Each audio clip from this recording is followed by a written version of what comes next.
So this is going to be the last video that I record in this apartment. Now I'm living in downtown Seattle and we are moving out to the Seattle suburbs. So we're not leaving Seattle, but we're getting out of downtown earlier than we anticipated.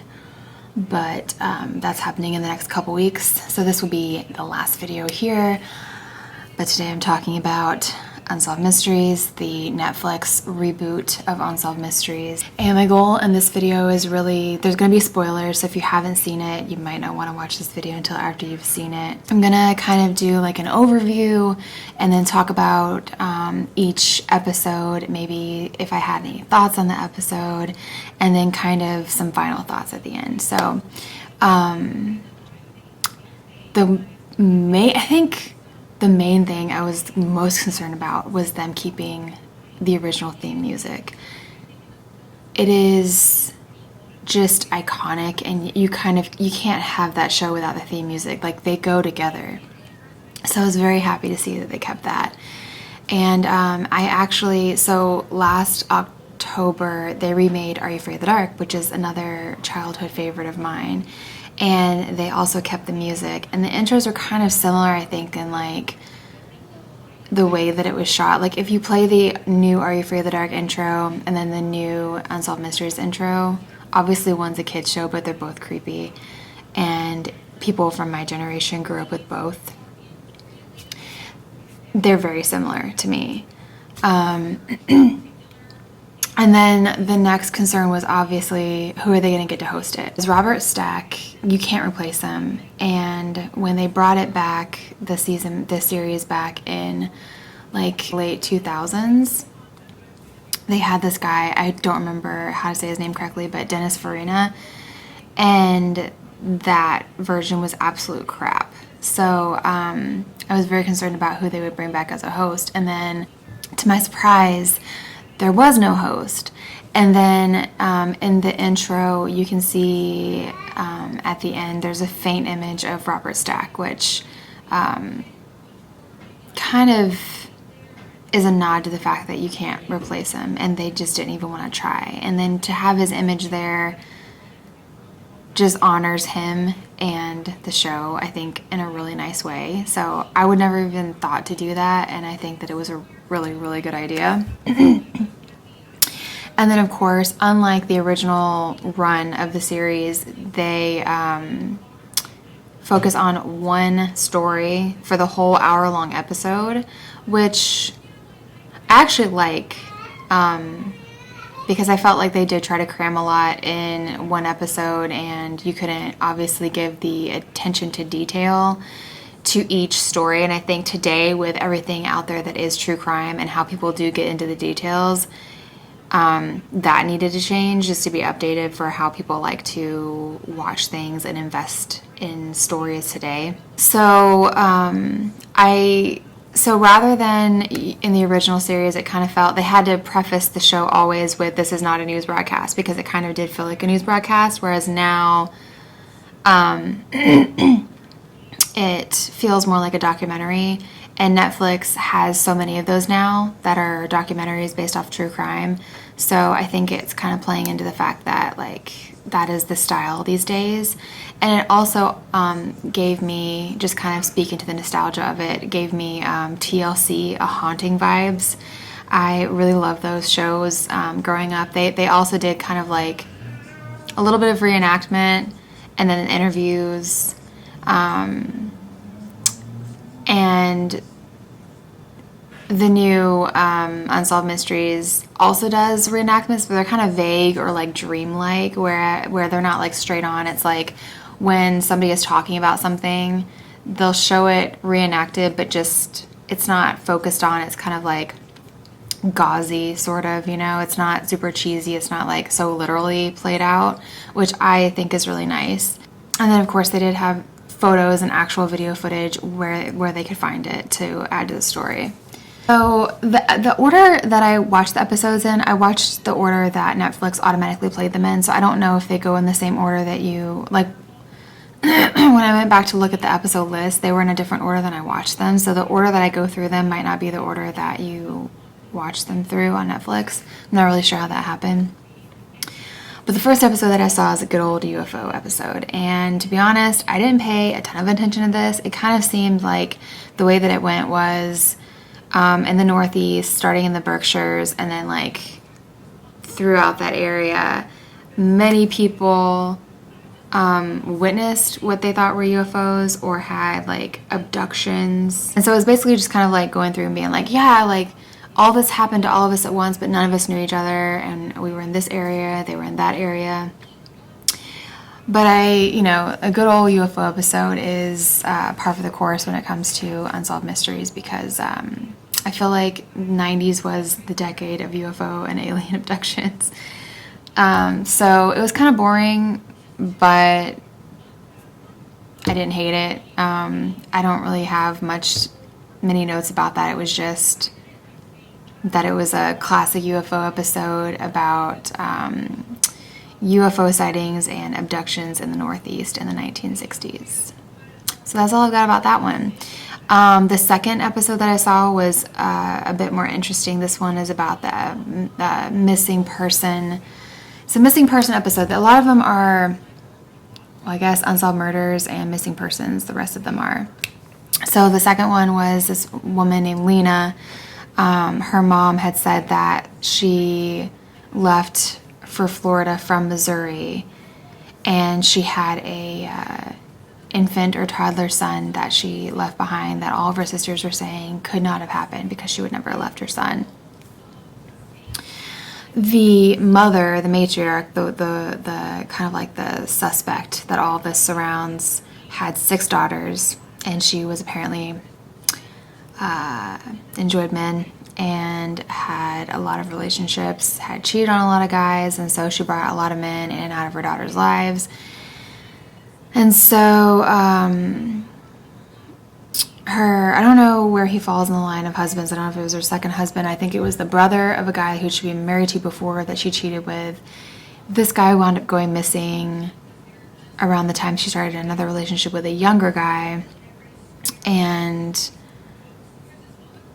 supposedly she shot him and tried to cover it up, and all of her daughters knew.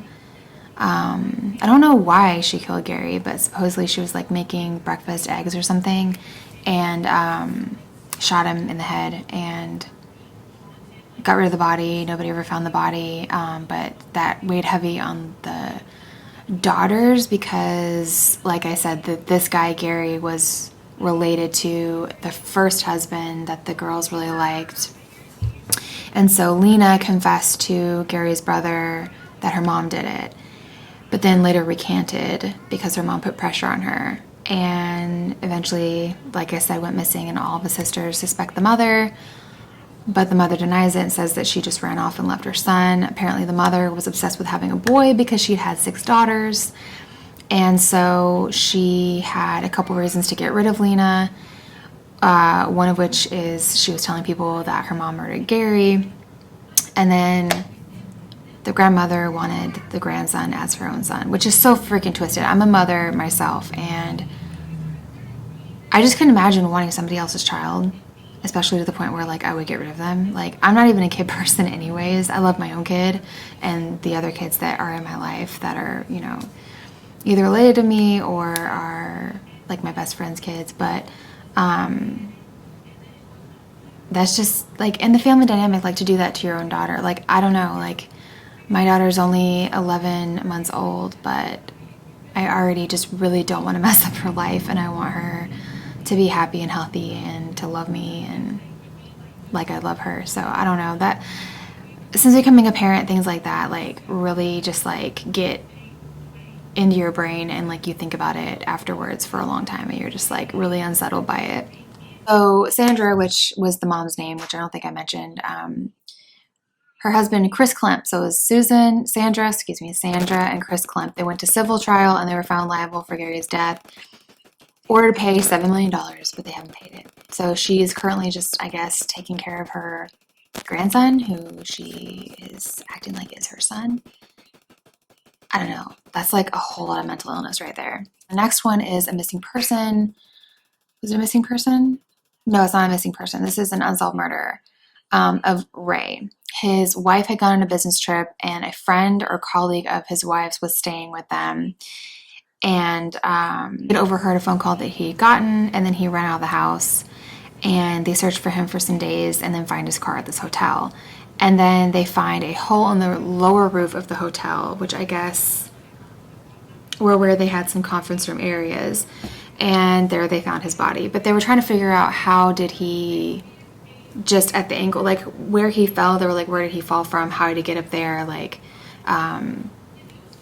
they were saying like there was no video footage of him in the hotel, and they were trying to say, okay, well, if he fell from the top or if he jumped from the top, there would have been like 45 feet he would have had to jump horizontally to get to where he was. And then if he would have jumped from the lower garage area, he would have had to jump 20 feet outward.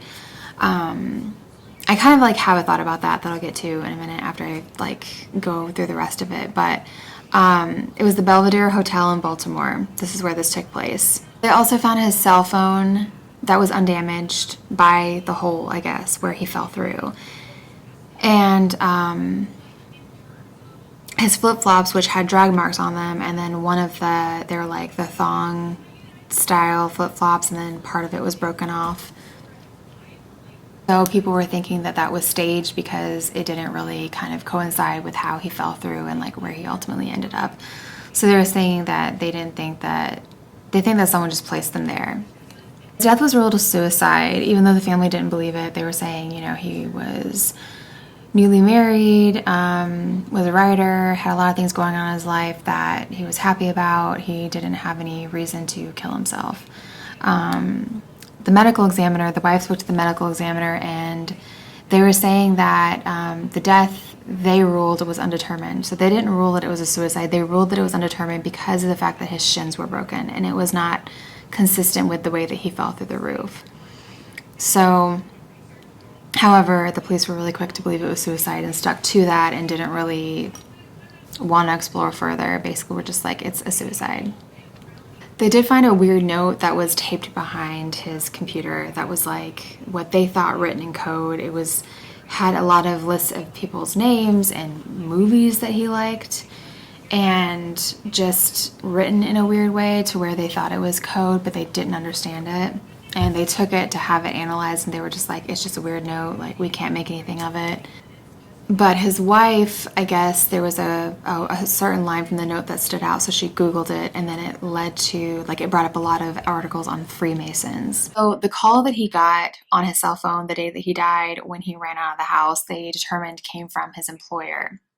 The weird thing about that was when they tried to dig deeper into that, they found that, well, they couldn't find where exactly it came from within the company, because if you work at a large company like I have before, you get a call from a main number, and then there's extensions and everything. But if you called the number back, you would get an operator, basically. You wouldn't be able to call directly who called you. And if you didn't know who it was, if it was a big enough company, you wouldn't be able to find out.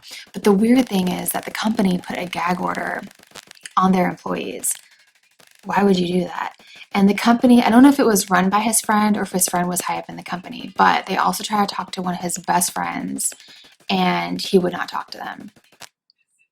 So his best friend, Porter, a little bit about him was he was in trouble for giving fraudulent stock tips and got sued by a newsletter that I think he and Ray wrote together. And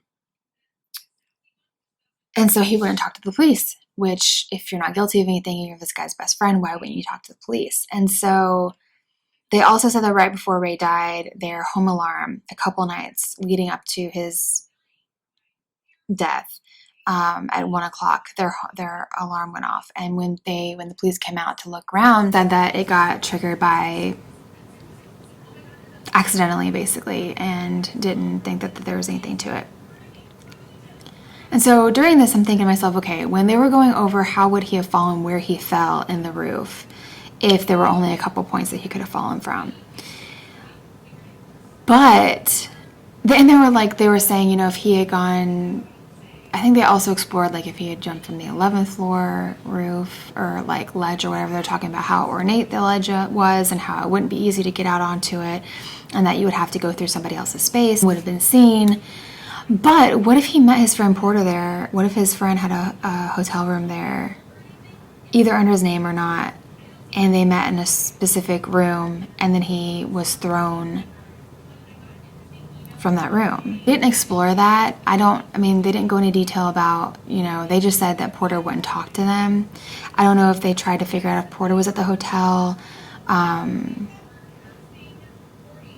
It was just not really addressed, but I kind of feel like he met him there and then jumped from one of the rooms that would have made it plausible that he would have wound up where he was, because he obviously fell or jumped from somewhere.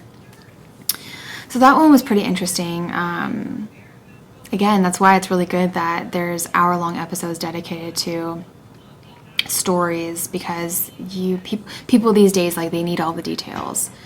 But I don't know why they didn't address that part, but that's kind of what I think might have happened. The next one is a unsolved murder, and this one was about this woman named Patrice, who was a mother and hairdresser in Georgia. At the time when she went missing, she had a 15-year-old son.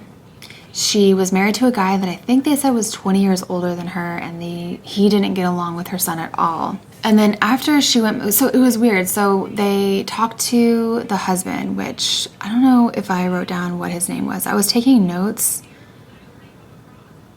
when I was watching this. Maybe the notes weren't that great. I don't have his name. But anyway, her husband was a really weird guy. He said that he had a degree in criminology or something like that. And so he knew that he would be looked at as a suspect, and he was very matter-of-fact about everything. But later on, it got really, really weird. So after the mother went missing, the stepfather changed the locks to their house and wouldn't let him back in, which, I don't know. I guess you would probably have to know about their relationship. it sounds like it was really bad, but if you didn't have anything to do with this woman's disappearance, and there's a 15-year-old, there's this minor, and of course the 15-year-old had a dad that he could go live with. But if you shared a home with this kid and then their parent goes missing, it's weird that you would just change the locks and then cut off all contact and not be present at all. And it's just really, really weird. It's so weird. So they interviewed people of interest in the area. And there was, it was his name. I think his name was Jeremy. So there was I guess technically he was called a serial killer. He killed a lot of women, but he was like a young guy. I think he was like in his teens or something. And I want to say his first name was Jeremy, but he was interviewed as a possible suspect, and he first admitted to it and then later recanted it, and supposedly did have information that somebody who might have done it would have, but they couldn't prove that he did do it. First he said that he went to her salon saying that he had some car trouble, and then abducted her and then threw her in water, like a river or something, and then later said he didn't do it. And then of course they searched the water and they didn't find her there. They ultimately found there were a couple people at a church. There's like a bunch of woods on this property of a church, and they found a human skull, and it was later determined to be her. This area was 6 miles from her hair salon, and people were saying that she had planned to leave her husband, which kind of put the light back on him, that it could have been him. But he put out this timeline of how he was at home, which was like 45 minutes away, and then he went to a gas station or something, and then he was at work, and he has all this proof. But the police still say that he could have done it. Like, it's not such a tight timeline that he couldn't have done it, but they don't have proof that he did it. And they had determined that she had gone missing within a 13-minute time window. But her husband just seemed like really, it had been, I guess, 15 years since this had happened, so a lot of time had passed, but he just seemed really agitated and unfeeling when he was talking about the situation, when he would talk about his dead wife and her son. But this is where it got really weird. So after they found her bones in the woods, the father, or her husband, which he denied that they ever argued or that they were headed towards divorce. He requested that the funeral director arrange her bones properly and then kiss them to kiss her goodbye. And then when she was cremated, he took her ashes, didn't, let her son see them or be near them or anything like that. Didn't let her son back in the house. Nothing. No closure for the son. But he kept the ashes sealed in a box. And he would sleep with the box. Which people do weird stuff in grief, but like this guy, so when she was alive, her friends would say that he was very possessive of her. And that's the way he acted about her ashes. He acted very possessive. Like, if he did this, like, how sick would it be to have killed her, not gotten caught, and then have her bones reassembled to look at her bones, and then you sleep with her ashes because you've ultimately gotten your way and gotten her to yourself, and you sleep with her every night, her ashes. Like, that got real dark.